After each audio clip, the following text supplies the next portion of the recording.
Hey, what's up guys? This is Matt from Force Fitness and Performance. Today I wanted to talk to you about another concept that's really influenced my coaching and the way I view all fitness and life in general, and that's everything is a skill.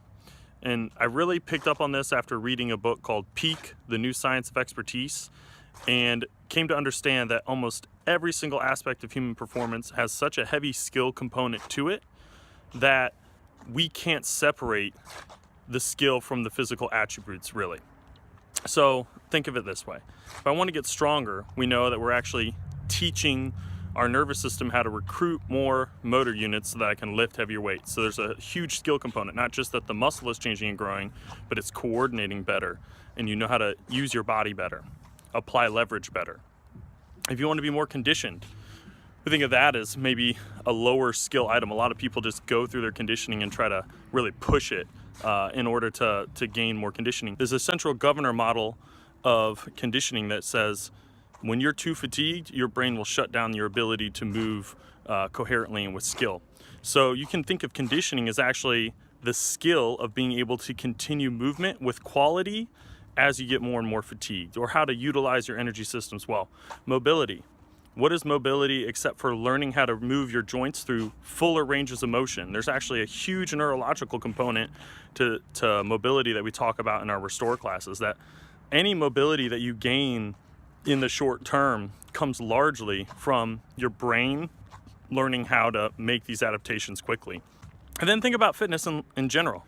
One of the things we talk about is that if body composition change or health is a big priority for you, the skills that you can develop in the kitchen, learning how to cook, learning how to shop, learning how to put all these different things in your life, they're all skills. So almost any goal you have can break down into a subsequent number of skills that are really important in order to achieve that goal.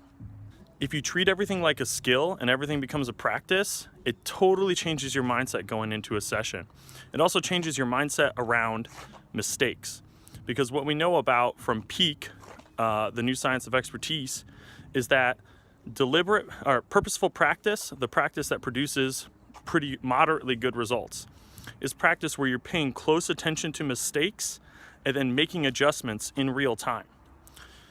Deliberate practice, which is the holy grail of practice, is when you do that, but it's to a plan that we know will get you better and get you stronger. So for example, if I'm learning piano and I'm trying to play a piece, and every time I mess up, I don't just continue playing, I go back and I refinger that and I do it again and again. That's purposeful practice. But learning certain songs in a certain order because this is how we learn music theory that's been set out for hundreds and hundreds of years, that's deliberate practice. Because now I have purposeful practice with a plan of action down the road that I know is successful. So how can we take that into our gym setting? Well, we are giving you guys a plan for deliberate practice. We know the things that we're asking you to do, these little skills and habits, and your effort in the gym will lead you somewhere long term. So when you're going to pick up a weight, don't think of it like, I need to pick this weight up a couple times. Think of it like, I am learning the skill of how to pick something up off the floor. When you're conditioning, it's not just beating yourself up.